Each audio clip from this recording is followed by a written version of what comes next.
lack of interest in projects in nuclear. You can get to work on nuclear fission, you can get to nuclear fission power plant, nuclear fusion power plant. Also, you can get to work on, industry applications. There are a lot of, then you can make your career in radiation therapy. You can make your career in, this radiation protection. So there are other careers also which you can make in nuclear. But you got to have a little drive towards Okay, so nuclear energy nuclear energy is the energy which is released during a nuclear reaction, either through nuclear fission or nuclear fusion. Nuclear fission is the process of splitting heavy atomic nucleus into two or more smaller nuclei and releasing a vast amount of energy in the process. This energy is mostly released in the form of heat energy, which is used to make steam, and then it generates electricity. That's how nuclear power plant works. And nuclear fusion, on the other hand, is the process of combining two light nuclei into a heavier nucleus. And it also releases a huge amount of energy in the process, and more than the nuclear fission. And nuclear fusion is the process that powers our sun and the stars. And both nuclear fission and nuclear fusion releases huge amount of energies. There are already nuclear power plants up and running around the world, which are based on nuclear fission. And but nuclear fusion is a project which we have not been able to harness nuclear fusion to generate electricity, but there are many projects which are going on where they are trying hard to make nuclear fusion reactor work. One of the key project is ITER, International Thermonuclear Experimental Reactor, which is a experimental reactor being built at France, where it's an R&D reactor to see whether we can how to utilize nuclear fusion to generate electricity. And nuclear energy is one of the highest, this nuclear energy is highest intensity of all. Nuclear energy, one uranium fuel pellet, which is as the size of fingertip, holds as a large amount of energy as around 1 ton of coal. So you can see that nuclear energy is way higher energy density than fossil fuels. And of course, the land requirements to build a nuclear power plant are way less than solar power plant and wind farms. So that is why it is considered one of the key solutions to our net zero carbon targets. And so yeah, there are environmental and safety concerns around nuclear energy, but nuclear engineers are working hard to tackle the problems and to have safe generation of electricity from nuclear power plants. So yeah. I never thought of becoming a nuclear engineer. I never heard of a nuclear engineer until I pursued this career. I'll go back again in school. When I was in school, I remember when some external guest visited at school. They came to my class, and one of them asked me one question: that what do you want to become when in your life? And I told him that I want to become everything. I mean, I literally did not know at the time, because I really wanted to become everything. I could not lose on any one of the dreams. I wanted to become scientist. I wanted to become engineer. I wanted to become, doctor, and everything. I wanted to become an artist and even a sports person. And when they left, and everybody in the class laughed at me, and they were like, "You really suck. You do not know what you want to become." I was like, that was the honest answer. I want to become everything. But yeah, later on, I realized that I love maths. And I realized that I don't like biology, and I really do not want to become a doctor, because that was one field that did not interested me much. Then when I joined school, I changed my school in 11th standard, and so we needed to choose a subject, So I chose maths, physics, chemistry. So the principal of the school asked me, he told me that all of the girls are in biology section. Would you like to go to the biology section? So I was like, no, that's pretty fine. I love maths. I mean, it's no problem. I can definitely go on with boys and handle it. So I was alone maths female in that class. So yeah, that was that at the time I was very sure that I want to make a something where I can pursue maths, physics, chemistry. And later on, I wanted to pursue engineering, but I could not go out because of certain circumstances. So I pursued BSc, and then I went for MSc in physics. By the time I was very, very much interested in nuclear physics, and that was one subject I would read on and on about it. So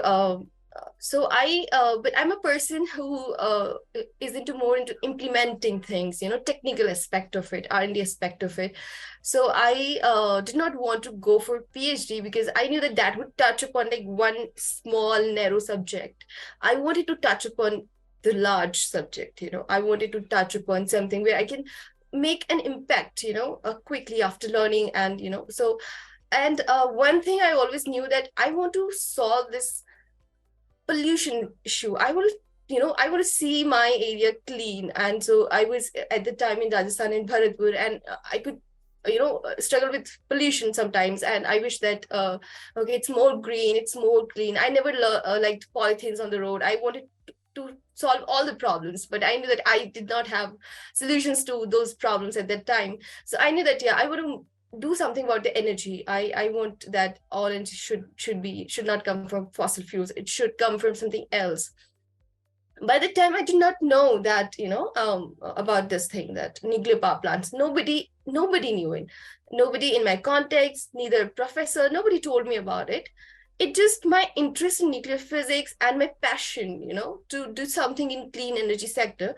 I searched on Google if there's something called nuclear engineering. Why engineering? Because as I told you, that I wanted to become an engineer. I wanted to implementation aspect of it. I wanted to do things, so I just not want me to see in the research lab, but also in the field, doing something, bringing new designs.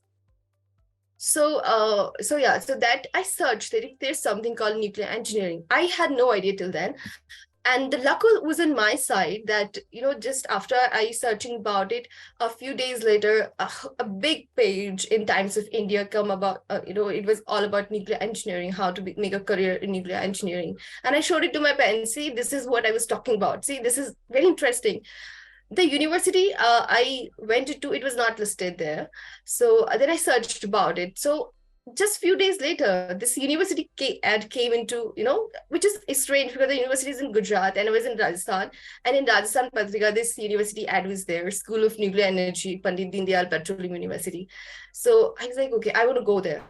So it had an entrance exam. I prepared for it. I went there, and it was like last train catch. I mean, we were in a wedding. I told my father that, oh, I forgot, Baba, I have an entrance exam tomorrow, and we, just any train we picked, we were about to miss it, and we just catched it, and we reached there on time. I gave the exam, I gave the interview the same day, and the same day the result is not out, but they told me that you were selected. I was very happy. Okay, okay. Now I'm going to become a nuclear engineer.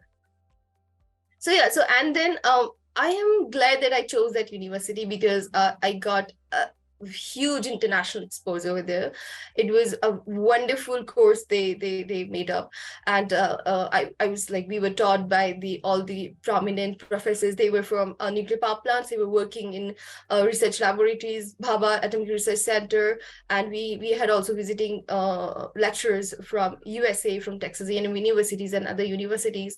Then I went to do my internships at Kakrapa Nuclear Power Plant, Texas A&M University, so at different universities in USA also. And I presented my paper at different conferences and was selected for International School on Nuclear Security.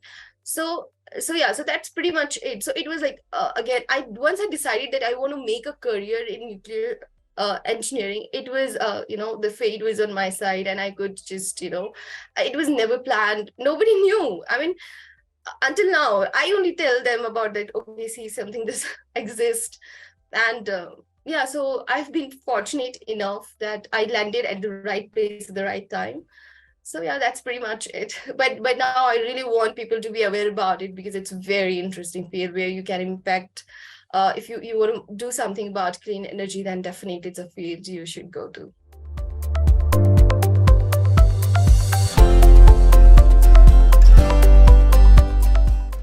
Okay, so yeah, so I'll read it this out to you. So yeah, so see, you can enter into nuclear academics at after 12th also. So there are there are undergraduate programs, that is BTech programs, and there are also postgraduate programs, and then PhD programs. Entry level requirements that you should have, your fundamentals very clear, because your physics has to be very strong. Your physics and maths has to be very, very strong. I mean, even if you after BTech, so so yeah, first I talk about the BTech, that you can there are certain universities which provide a graduation course in nuclear engineering. Not much, few in India. Outside India, there are many universities providing this. In India, there are certain universities like Amity University, and Delhi University also provides. So there are just very few universities which provide BTech in nuclear engineering in India. So if you want to, and Modi University for girls in Seeger also offers BTech course in nuclear engineering. So if you know for sure that you want to make a career in nuclear energy, I would advise that you go for nuclear engineering. You go for BTech in nuclear engineering, because if you're clear that you want to make a career in nuclear engineering. But so that is one way, that if you then after BTech you can, I would advise to go for MTech, because MTech, usually nuclear is a very highly technical advanced field. You have to have high technical expertise, and so BTech does not give you enough expertise, because MTech offers you exposure. MTech offers you, industry resides in everything. So I would advise that after BTech, one should go to MTech, where they can get exposure to the research laboratories and different many nuclear industries, definitely. So but yeah, so through BTech they can enter. Then second, what they can do if they want to pursue BTech in some other stream, or because they are limited universities, they do not get into one of the universities which offers BTech course, I say that, okay, that doesn't stop you to become a nuclear engineer. You still can become a nuclear engineer by doing MTech, because many colleges like IIT Kanpur, Pandit Indian University, Bhabha Atomic Research Center, Training School, HPNI, they offer nuclear science and engineering programs after BTech. If you have BTech in nuclear engineering or other relevant fields like mechanical, electrical, CNI, control and instrumentation. So if you have done BTech in these streams, then also you land a chance to become a nuclear engineer by pursuing MTech in nuclear engineering. So, and also, if you want to, so one is becoming a nuclear engineer, and another is working on nuclear power plants.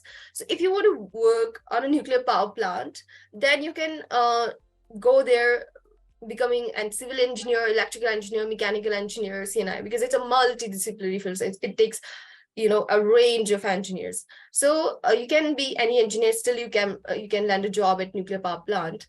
But if you want to become nuclear engineer who does the core nuclear reactor, who operates and who just look out how the reactor works, then you have to go for MTech in nuclear engineering.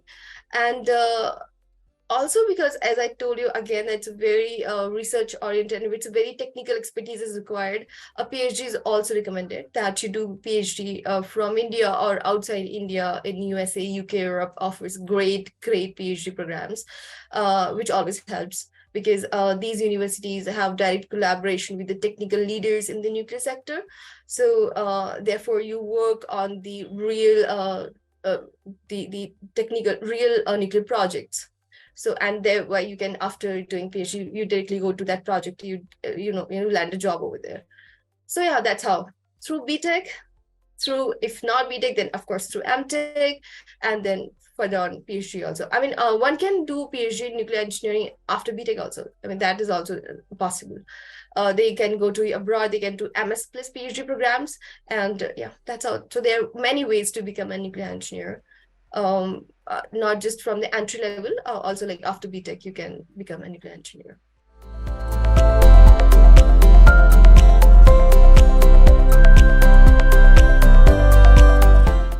Yeah, so every university whichever offers MTech nuclear engineering have their separate entrance exams. It is not one entrance exam. They have their own separate entrance exams. They accept GATE to provide you fellowship, but they have their own entrance exams also to let you enter in the course. So as I mentioned, that you need to have a strong foundation in maths and science. You need to have, in mathematics, you need to know calculus, differential equations, linear algebra, statistics, physics. So mechanics, thermodynamics, electromagnetism, nuclear physics, quantum mechanics, and then chemistry, that, general chemistry, organic chemistry, physical chemistry, and then statistics, dynamics, fluid mechanics.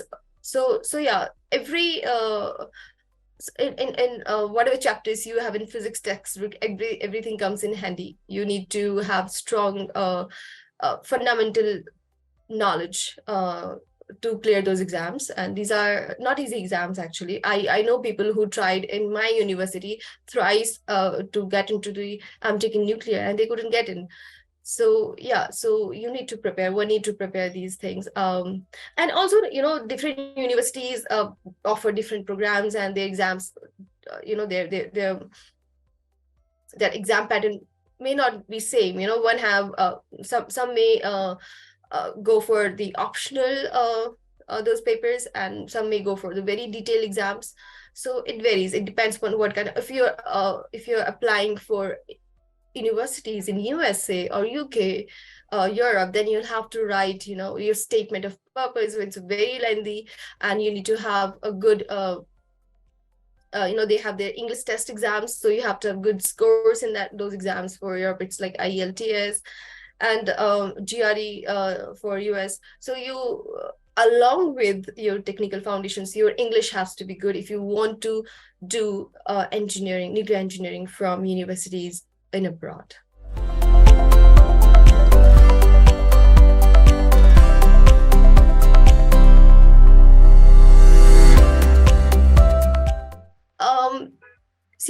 I would talk about what's the current scenario in India, and then it depends upon individual choices, the resources available. It's always variable. So in India, Bhabha Atomic Research Center, Homi Bhabha National Institute, HPNI, Institute for Plasma Research, there are certain government institutions. These come under Department of Atomic Energy. These institutions provide good PhD programs. But one thing is that they have their own entrance exams, and it is like Bhabha PhD exam is considered as one of the toughest exam to crack. So because they have very limited seats, PhDs, if they should have one topic which they can give to candidate to research upon, it depends upon that, and they need to have funds for that. So they have open positions, only those limited number of candidates they can take. So it becomes very competitive in that sense. And if I'm saying, and then of course, the research facilities over here, of course, are not that great, because I've been to international laboratories and the institutions, and I know that what they offer is extraordinarily good as compared to India. And so yeah, I would say, if I knew earlier about this thing, I would definitely have opted for pursuing my MTech or PhD from abroad, because I landed very easily a PhD in Texas A&M University. I didn't opt for it at the time because I joined ITER project. So I would advise, they should try for universities in USA and UK, like MIT, University of Michigan, University of Wisconsin, Texas A&M University, University of Pennsylvania. So these are, I will give you the list if you want me later, which offers great nuclear engineering programs. And in UK, Imperial College of London, University of Cambridge, and in Switzerland also. So in Europe, yeah, they're certain universities. So I would say that you go for GRE. First you have to pass this English exam, and then just write a good SOP and land a PhD opportunity over there. Just, that would be great. And yeah, if your scores are really great, and if because they hold interview with these candidates, and if they see potential in you, they will definitely offer you fellowship. So I was offered $2,000 fellowship per month, which I didn't opt for. But yeah, so if you're great, if you do great in your interview, you can definitely land a fellowship also. So but depends, many because if GRE is one thing, I won't English is not requirement, but yeah, if you want to land opportunity, if you want to do PhD in USA, then you have to have good score in GRE. Then you have to, if your English is not that great, which is not a big deal, but but for that exam you'll have to go through a rigorous study to pass that exam to gain some good scores. So this is one thing, that if you think that I would not prefer to put so much efforts just to pass that exam, then okay, then you try to pursue PhD in India. But if you think that you can definitely quickly crack on this exam, then you can try abroad.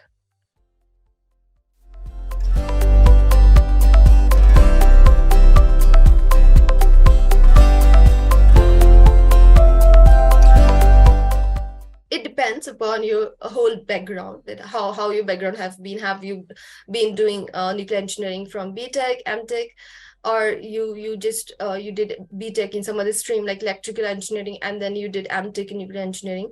Accordingly, and what company are you joining, a research laboratory, or are you joining an organization, are you joining a nuclear consultancy, are you joining a nuclear power plant? So depends, like which institution you are joining. Accordingly, you can land a job of nuclear engineer.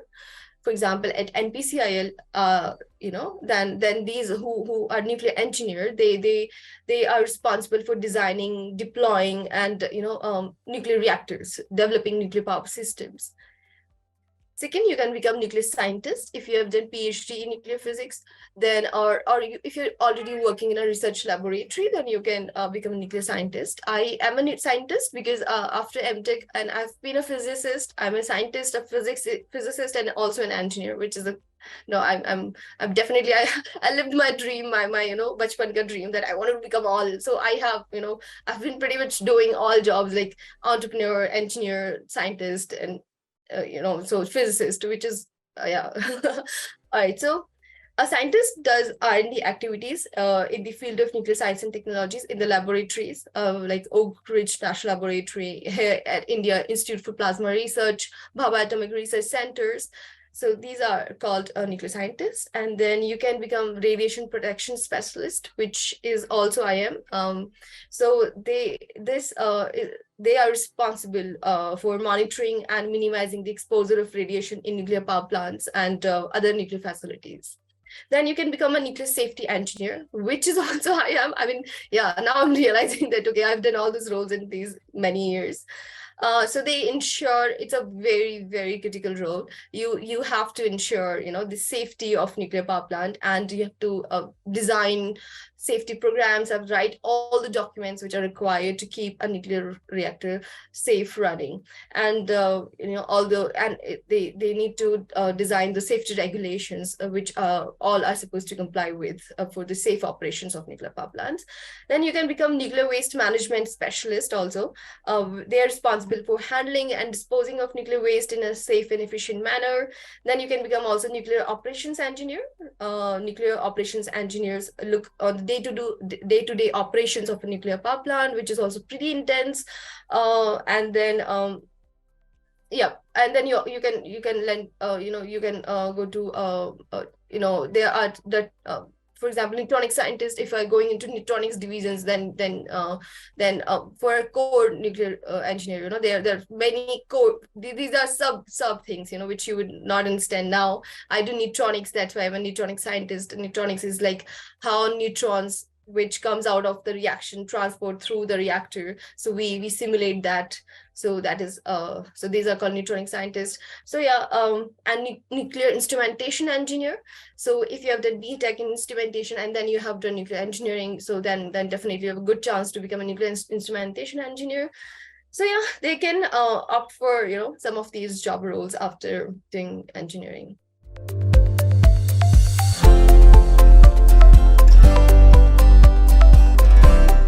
Yeah, it's a very interesting question. See, being a nuclear engineer, the first thing we have to apply to our lives very strictly is the nuclear safety. We worship nuclear safety because we know how many misconceptions are around nuclear engineers.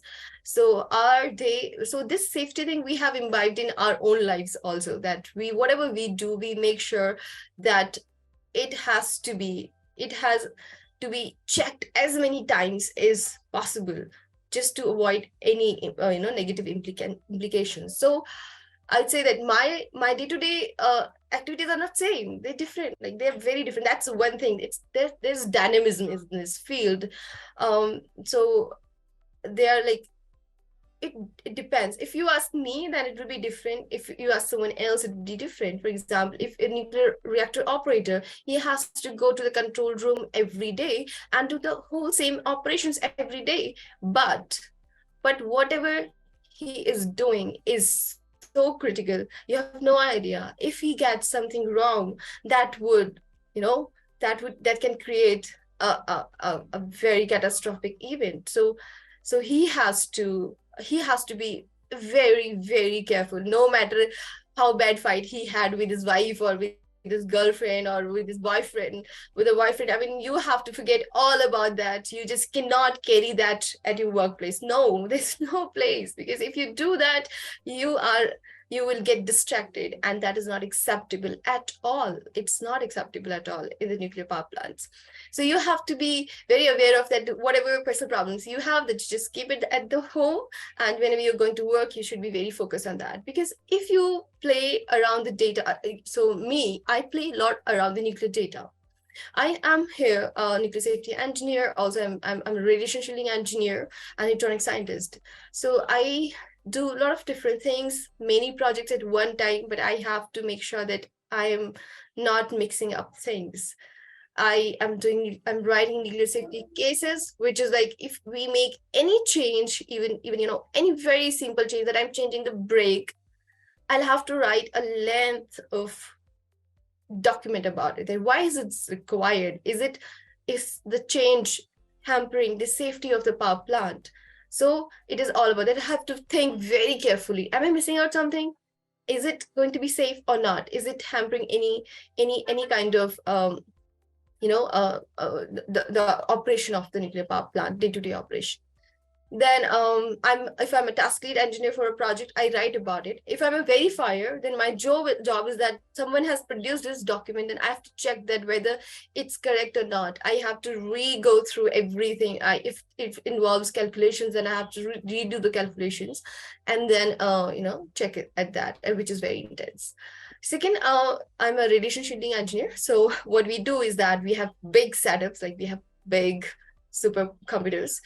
And I am a neutronic scientist, and so I run a very high profile code, which I'm very proud of, because a very few person can get license of it. It comes under US government regulations, and they do not give license to everyone, because there's a lot of, like, you cannot use it because you can make nuclear bomb using it.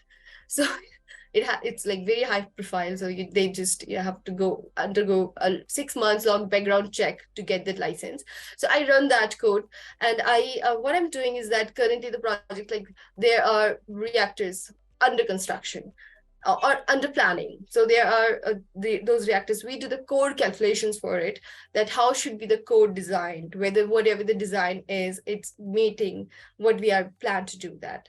So my day to do this thing, that I make huge input files, I put them on run, then I collect data, I look at the stats, I decided whether the reactor, what we have to change in the reactor, how should the design, how to play with the materials, whether fuel should be uranium or not, like all those discussions I have with my team, and which are very confidential in nature. So I have to also make sure that that I could not connect through my laptop because of that, because there's a lot of safety protocols are there. And so it is very intense, but it is also, it's challenging that if you you cannot get anything wrong. Okay, if you get, because you're human, we are prone to make errors, there are a lot of safety checks, and then everything comes back to you. Okay, you make that error, so we change it. And it's very exciting to see, how you are that, you're that building block, that you're that building block, you're making this reactor thing, coming up. So you're a building block of that reactor. So yeah, so it's very challenging. Of course, I bring sometimes home my work when we know that we have very strict deadlines, and okay, I feel like okay, I need to complete this. I want to see what happens. I want to see that what's this calc is saying. So yeah, sometimes I bring home my work, but because I like it. It's not because I have to. It's because I like it. I love doing it. So yeah, pretty much like that. It's very intense, but very, very challenging, but very interesting, very, very intriguing.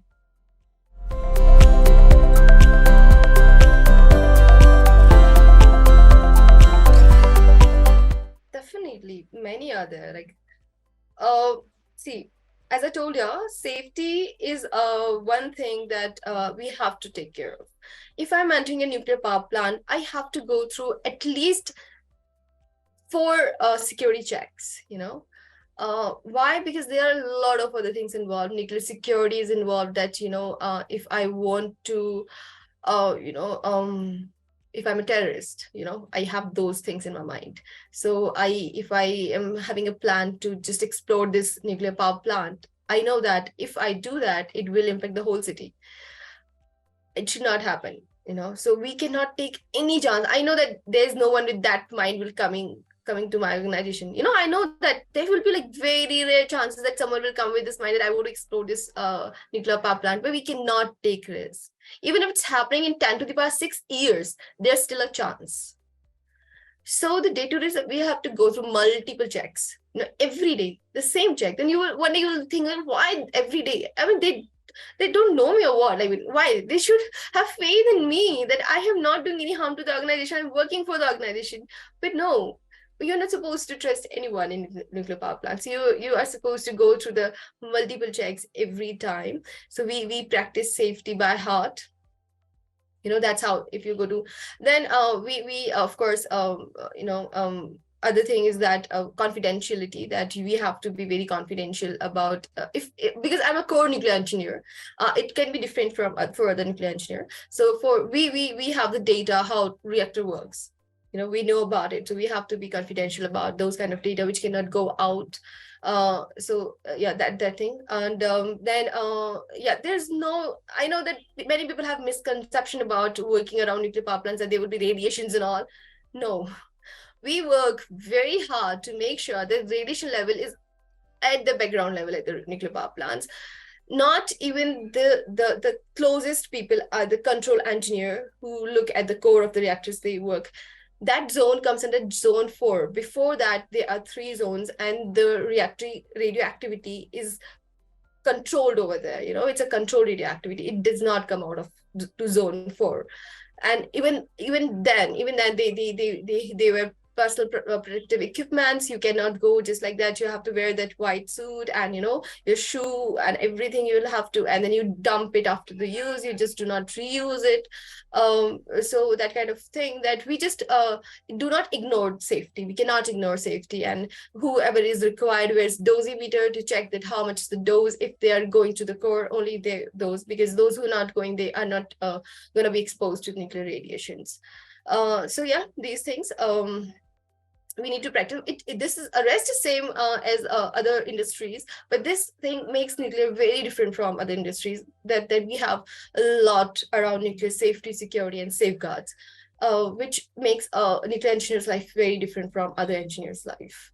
So this is one thing I'm putting, not other things, because which is common around, every industry. This is one thing which is very different I know about around nuclear power plants, nuclear industries.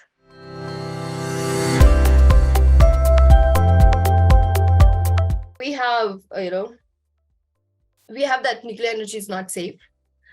I'm working this field since 12 years now, and I can vouch for it, that we make it safe. It's not safe. We make it safe, a nuclear power plant, when it's built, the 50% of the cost goes into just the safety part. It has so many redundant every process, which can be done with just one system. We put 3 systems over there, 1, 2, 3. If one fails, these 2 should be operating. If this fails, this should be operating. So it's like 50% of the cost goes around the nuclear safety. So there's a common belief that nuclear energy is not safe and can lead to catastrophic accidents, which is not the case. There have been a high profile accidents. I would say that Fukushima, Chernobyl has been those 2 accidents which have created a lot of misconception about that nuclear energy is not safe, which those disasters were unfortunate, but those were the only 2 disasters. I mean, there were 3 Mile Island, and also it was not of that great scale. So it's not, we do not call it a catastrophic accident. So, but these kind of accidents happen at even coal power plants and thermal power plants, other fossil fuel power plants. But these are not reported. Why? Because the consequences are different. The consequences of a nuclear accident are huge, because the radioactivity, the radiations travel far and they can impact. So that's why. But because, as I told you, that we work all 24/7 hour around to make sure a nuclear power reactor is operating safe. But it has been remain as one of the safest form. If you look at statistics, you will come to know that it has been, if you look at the fatalities at any power plant, you will see that nuclear energy has remains one of the safest forms of energy. And modern, generation 4 nuclear power plants, which I'm working on, have multiple layers of safety features, passive safety features, which do not need any electricity. Even if the case of, blackout, the passive safety features have the, they can just go on without any control. Without any external control. And they have a lot of redundancies to prevent accidents and minimize risk to the public. Another misconception is that nuclear energy is not sustainable, which is not the case. As I told you, that one fingertip of uranium fuel pellet holds the energy equivalent to the tons of coal. So it is sustainable because they believe, because it relies on a finite source, which is uranium. It will someday खत्म हो जाएगा, तो फिर क्या करेंगे? But ऐसे क्योंकि uses इतना कम है कि ऐसे नहीं खत्म होने वाला. It's not, we have enough. We have enough uranium available to meet our energy demands for several decades, maybe for next century, next upcoming 2 centuries. So we have enough. And also we are keep finding new these mines. We keep finding new areas where we discover this uranium and all. And then another is nuclear energy is expensive. Nuclear energy is considered to be expensive because building a nuclear power plant takes a lot of capital. It's capital extensive because we, as I told you, that it takes we have to put a lot of safety systems, which takes time. So 1,000 megawatt nuclear power plant will take around 7 to 8 years, and with the current advancement, maybe 4 to 5 years to build. But that's why they believe that's expensive. The thing is not that it's capital extensive. It's like one time you put capital, afterwards the operation is very, very, economical, and that's why the cost is like as equal as any coal power plant. So it's not expensive. The building of a nuclear power plant is expensive, but the later on the operations and the fuel uses are so low that you make up that for that cost, and it becomes very economical. And the fourth is that nuclear energy creates too much radioactive waste. But yeah, it does not create, because as I told you that that we use, if you combine all the nuclear fuel, which like we have around 400 nuclear reactors operating all around the world. So if you combine all that fuel, which is there, spent fuel, we call it, like once you take out nuclear energy out of it, the fuel is called spent fuel. If you combine that fuel, you can just a football field, you can put that in just a area as big size as a football field. It's only that much fuel we have generated. Yeah, but we have to take care that you cannot go into any nuclear power plant facility once it's decommissioned, because it's the surrounding, the building is radioactive. We have to take care about that. But the waste, we do not generate that much waste that it is not manageable. It is manageable. So it does not create too much radioactive waste, which is harmful to the environment. And yeah, we very small compared to other forms of energy.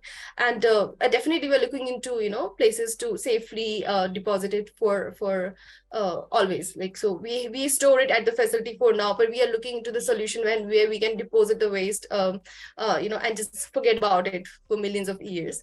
So yeah, waste disposal is one of the area where a lot of R&D is going on. Otherwise, it's safe. That's what I would say. And yeah, it's one of the cleanest source of energy. We do not, it does not, emit any. It's very, it's a sister of renewable energy.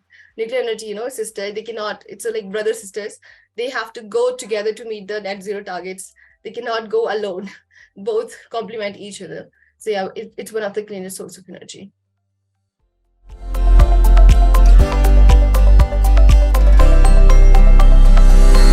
Yeah, sure. So I was working as an electronic scientist at ITER, India. So ITER is the fusion reactor which is being built in France, and 35 countries, because it's a very costly project. It's an R&D, so 35 countries together are just financing this project, and India is also a part of it. So I was there working on that project. After 3 years, I realized that I'm a very goal-oriented person. I've never been a career-oriented person. So I was working there, but I had this itch that I want to do something more in the clean energy sector. Yeah, I'm an electronic scientist. I'm like doing a very, very technical, critical job here. But the impact may be too little, because it will take a lot of time for this reactor to build and be operational. And when the needs of clean energy are real, and they need it now, we need it now. We need clean energy solutions right now. And so I wanted to venture out in nuclear sector, but I could not, because in India, it's completely government owned. There are many startups in nuclear energy, but they are all outside India, as nuclear energy is not completely governed by the governments. So then I used to look for solutions, and I had one clean energy solutions in power storage, which I thought that would be very, it would make a substantial impact, on the clean energy sector. I started with this idea, and then when I started, I did not know that it's going to be called as a startup. I wanted to build something. Then I knew that if I want to make it, then I need a lot of money. Then it was named as a startup, and I got. The idea was very well accepted, by the government of Gujarat, and I got the funds, the initial funds for this, and it was in a pretty good shape. In 3-4 years, we reached at a substantial stage where it was like R&D. We were doing R&D, and the prototype was ready. let me tell you one thing, that all the energy startups are very capital intensive, very R&D intensive. What you see today, around 20 years of R&D has put into that, it comes to that same shape. So it's not like today you say it and you next day you have it. So it's around that much R&D you need to put. So yeah. So it was great. So we were made the prototype, and it was we need to scale that up to make it commercialized. It was a power storage device which we made, because renewables, as you know, that renewable energy sources are like, for example, solar, wind, tidal energy. These are not always there. These are intermittent sources of energy. Solar is in the daytime, it's not in the nighttime. Then wind is at sometimes it's there, sometimes it's not there. What if it's not there? You have to store that energy, and there are sometimes when the need is not that, but you have the supply, demand and supply, there's a gap. The demand is high, demand is low, and supply is high. Then you have to store that energy. So for renewables, we know that batteries, so we store that power in batteries. So batteries again are lithium based, which is again it's definitely gonna end one day, because we do not have found so much lithium resources. But yeah, thankfully India has got recently one cobalt resource in Jammu and Kashmir. But still, yeah, so batteries, I do not find it a very clean solution. So I thought that if we can find something, a very clean power storage solution, which is required. I mean, if you want to depend on renewables, you need, at the same time, you need a clean power storage solutions as well. Only then you can make it entirely clean something. So it was solving, my idea was solving one of the pressing problems of power storage. When I was at a good shape, and one private investor is about to invest in an idea to make it, go to commercialize it, COVID hit, and it hit us also very hard. So then I had to wrap it up, because I was not able to pay to my employees, and the team has to disperse. And the startup was a building block of startups, their team. If the team is not there, then you just cannot run without them. So team had to disperse, and then we had these funding issues.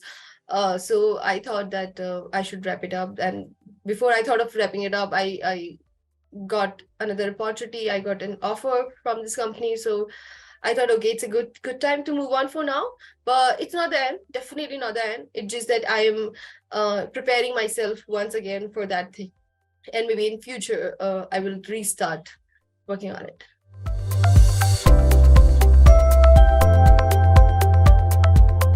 I have been very fortunate to work on one of these days recent projects. I'm very that I've been lucky to work on ITER.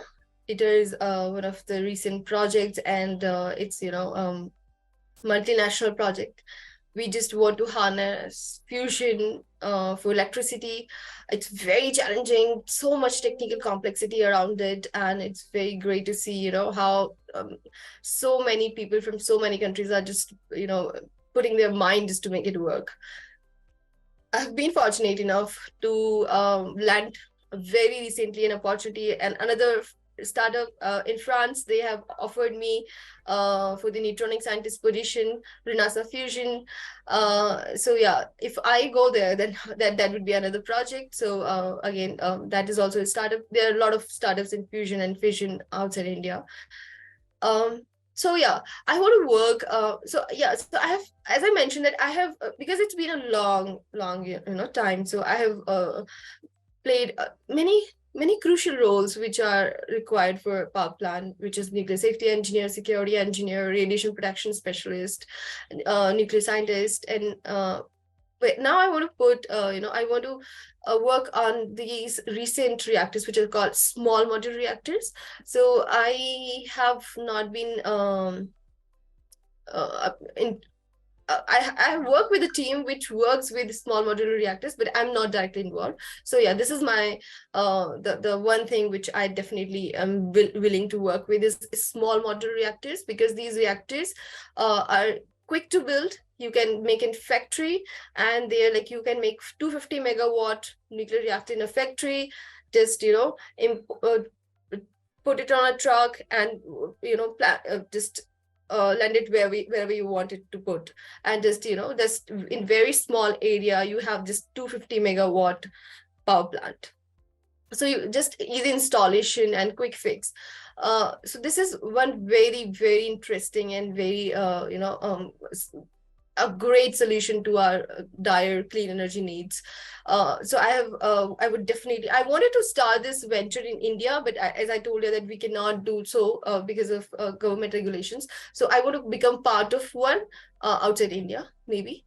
This is one thing. And advanced microreactors, they're like tiny microreactors. So I would definitely would love to work on that. And also, if there's something happening in the field of nuclear propulsion for rockets, then I would love to work on that as well.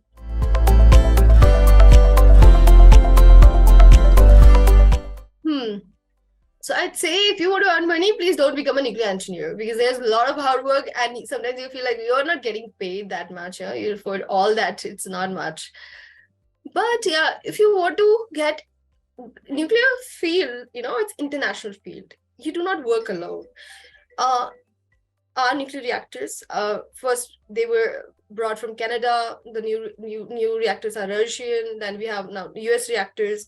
So it's a very, very international projects. You get to work with international clients. You get to go around. You if you're fortunate, like if you land, if there are these opportunities, if you land those opportunities through your skills, then there are opportunities you can work on. In around the world in international laboratories. Talking about the pay in India is not that great. I would say that first, finding a job for nuclear engineer is hard. You'll have to look for, if you want to get into government institutions, then yeah, there are many laboratories. There are Institute for Plasma Research, and then whichever, if you can Google it, and you'll find the Department of Atomic Energy. There are many laboratories, and there are institutions. And so you can land a job over there, and the starting pay would be like around 6 lakh per year to 7 lakh per year, 6 to 7 lakh per year for a beginner. That would be the salary. Or if you have done MTech, it depends also that what you have done. If you're joining after BTech, then that's a different pay. But if you're joining like after MTech or PhD, then the pay scale, of course, varies. Then you may get up to, for a beginner, you may land a job up to 10 lakh or 12 lakh per annum, 10 to 12 lakh per annum. Fortunately, now India has a lot of consultancies which work for not the Indian reactors. They have offices in India with great strengths, but they work for UK reactors like Atkins. Atkins clients are majorly UK, EDF, France, and those clients. So we work for reactors. We work for UK reactors. We work for French reactors. We work for UAE, the United Arab Emirates. We work for Saudi Arabia. So we work for international clients, their reactors. So consultancies, if you are experienced, then definitely your pay increases. If you have niche expertise, like my expertise is considered as niche. There are many nuclear engineers, like those who passed out with me. They are in nuclear field, but they are into different divisions. And my division is considered core division, neutronics division, and this expertise it's found it's very hard. So for example, I'm alone in India in Atkins. I'm the only one with this expertise. And outside India, Atkins have so many employees, but only there are total, including me, only 9 employees with this expertise working in this field. In that case, when you have such niche expertise, you may get a good salary, maybe 15 to 16 lakh for 5 years experience, and then as your experience grows, then of course the hike increases. Outside India, the salaries are very nice. I would say that nuclear engineers get one of the best salaries in USA. For a starter, for a beginner, the salaries are like around $70,000 to 80,000. As your experiences, as you get experience, the salary ranges from around 115 to $150,000. And in UK, it's about for a beginner, it's about 40 to 50 K pound, and in Europe it's around 60, 40 to 50 euros. It's like that. So it depends upon at what point you are entering to the nuclear industry, what expertise you have, and where region also it depends, and what kind of organization are you going to, government organization, are you going into consultancy, depending upon these there are a lot of variations, so the salary varies.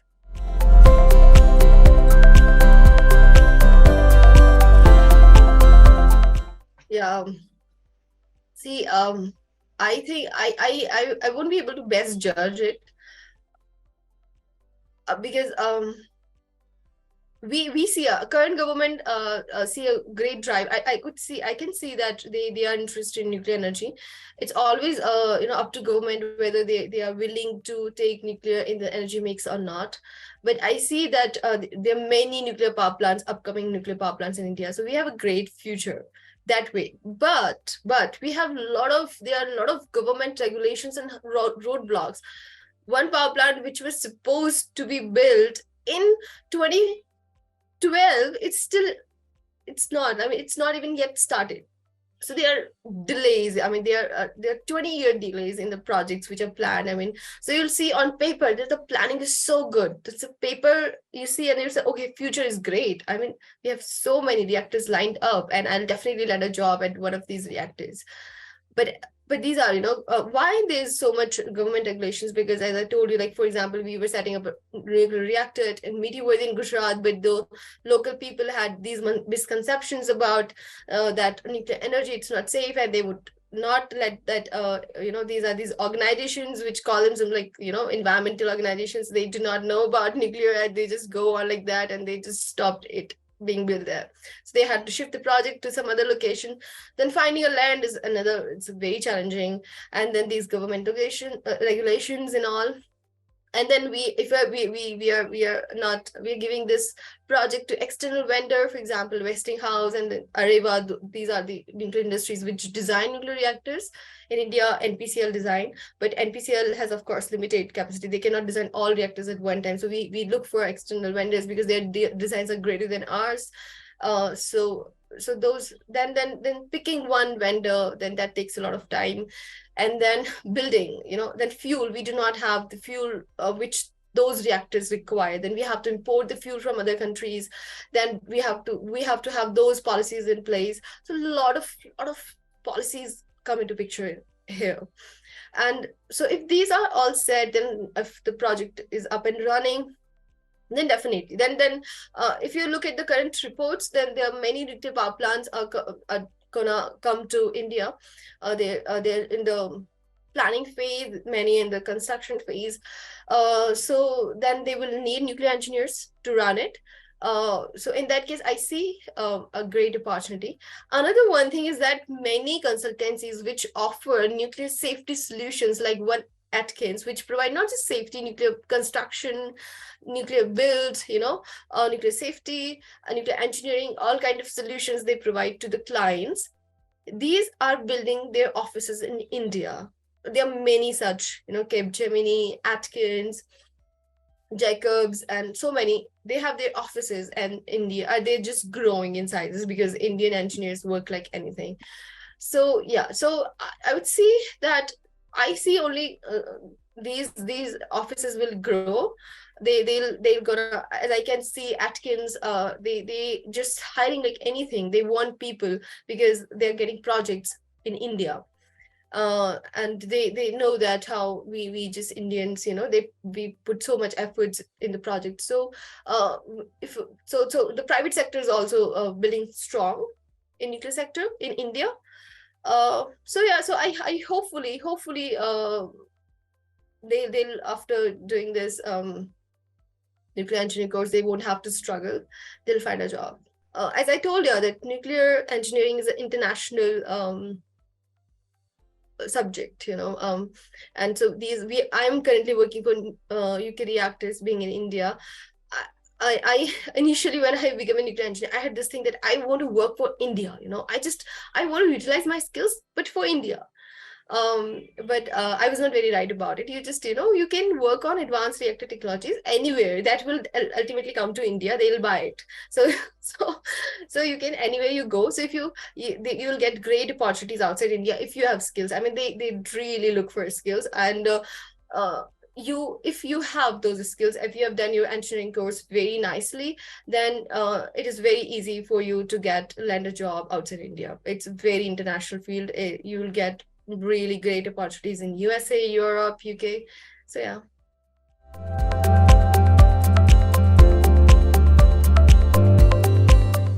Okay. Yeah, so I mean there are many. To start with,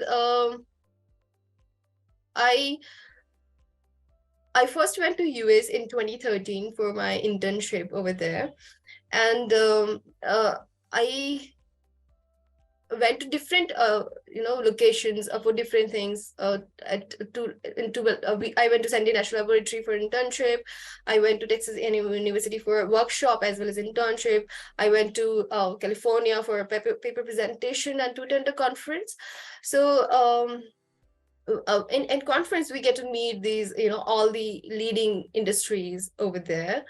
And there are people from all over the world, from different nationalities. And I see that Indian representation was very, very less. Indian representation was very less, and it was all international representation. But I was able to win an award, Professional Women in American Nuclear Society, over there, which was I mean, I was really happy about it. And I asked them that, how come you gave me this award? So they were like, yeah. I told them that I see Indian representation is, very low. Did you give me just to make sure that, just so that you can increase the representation? They were like, no, it's definitely not that case. We see a potential in you. We saw your paper, and we really intrigued about it. And we got to know that you have, these government, nuclear is a government sector in India. But I can see that if you come to USA and if you work on you have a drive to work on new ideas, and you definitely, I encourage you to, come to me someday, and we together can build something. I was like, okay, yeah, that sounds really great. We can definitely do. However, later on, this guy shifted to this UAE project, Nava project. So, but that was a great inspiration for me, that he just saw a potential in a brown girl. And it was a very minimal presentation, but still I could stand out, and you know, um, got a compliment about it, that we can work on some great ideas. So that was a great interaction that just helped me becoming confident about it. Becoming that award made me confident that, okay, I really have got something in me for nuclear sector, at least. So that was one thing. Later on, I went to Italy once, and there I had interaction from IAEA, International Atomic Energy Agency representation. And I was like all in awe to see their professionalism, and to how nicely they practice nuclear safety and regulations. And so it was wonderful to meet them. I don't particularly remember any interaction now, because it's been a while. So yeah, but yeah. So these interactions, in general, I don't remember the subject and of it, but the context is this, the context of it. But just the overall thing is that I always get to learn something new, and I come with inspiration to practice this in India. But India has certain challenges. You just, you cannot do whatever you like here. You gotta follow something. You gotta follow, your seniors' advices first. So yeah. So in India, yeah. Oh, I want to tell you one story. Yeah, that is a very interesting story. I went to this nuclear power plant, Kakrapa nuclear power plant, over there for internship. And we were in control room for 5 days. So we were asked to be quiet. We were sat in a room, and we cannot put, like, this room is not connected to internet, because you cannot, I mean, then data can be stolen. There are cybersecurity issues are there. We were asked, just there are some documents over there, just read. So we were simply reading it. One day they were like, okay, you have been very disciplined, we will take it to the control room. The whole area is full of all those control instrumentations, panels. It has all those panels. It has like around 1,000 panels. I'm like, how do you know which one is to do what? And I was very intrigued to see that. And they take us, and they were just showing me that, okay, this is that. I don't know how, what, I don't exactly remember that how it happened, that I happened to press one button, and I was not supposed to press that. And they were like, what, why would you do that? I was like, I really do not know. Something got into me. And he just quickly just, off. So it was, I did it, it was on red. I clicked it, and it was on green. And then he did it once, it was red once again. I was like, okay, thank God, it's okay, nothing wrong happened. I asked him that if something wrong happened. He was like, no, something wrong did not happen, but we are really not supposed to do anything. And that day I understood. Like, then he took us to the classroom, that room, and gave us 1 hour long session on the nuclear safety, that how, like, how this thing propagate, that you think this is nothing is happening over there, but you never know that once in a while, once in a, like, maybe a year, this thing will propagate, and you're not supposed to do take these kind of risk over here. That day I learned the lesson of nuclear safety, and from there on I practice nuclear safety by my heart. I mean, they really, really by heart.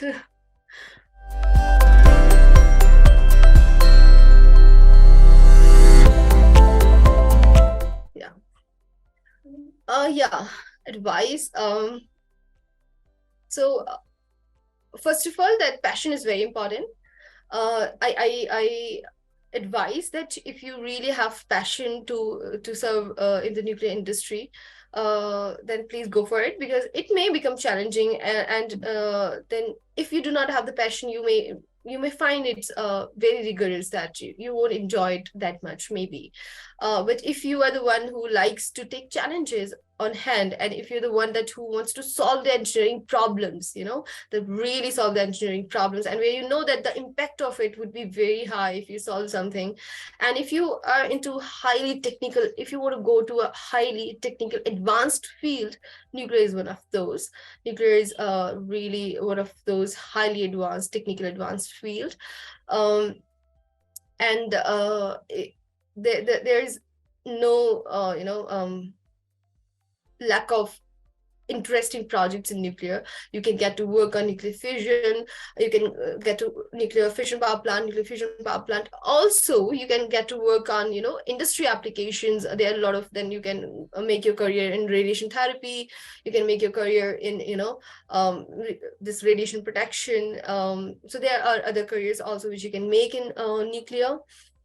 But you got to have a little drive towards nuclear energy. And if really you are a kind of environmentalist, that you want to do something in clean energy sector, and plus you have interest in nuclear, then nuclear energy is definitely one of the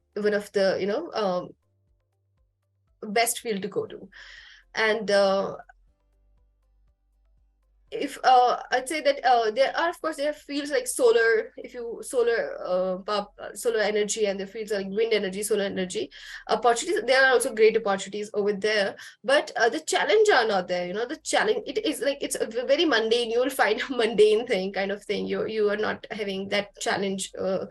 So if you are looking for something which challenge you every day, if you're okay with, if you're working in India, if you're okay with a little pay, but challenges, then definitely that you should definitely not hope for a lot of money. I'm saying, like, I'm repeating it again, that if you want to become an engineer and want to earn really good, then please go for a data scientist and all the upcoming AI jobs and the really well-paying jobs. I mean, if computer science and machine learning pays you really, really well.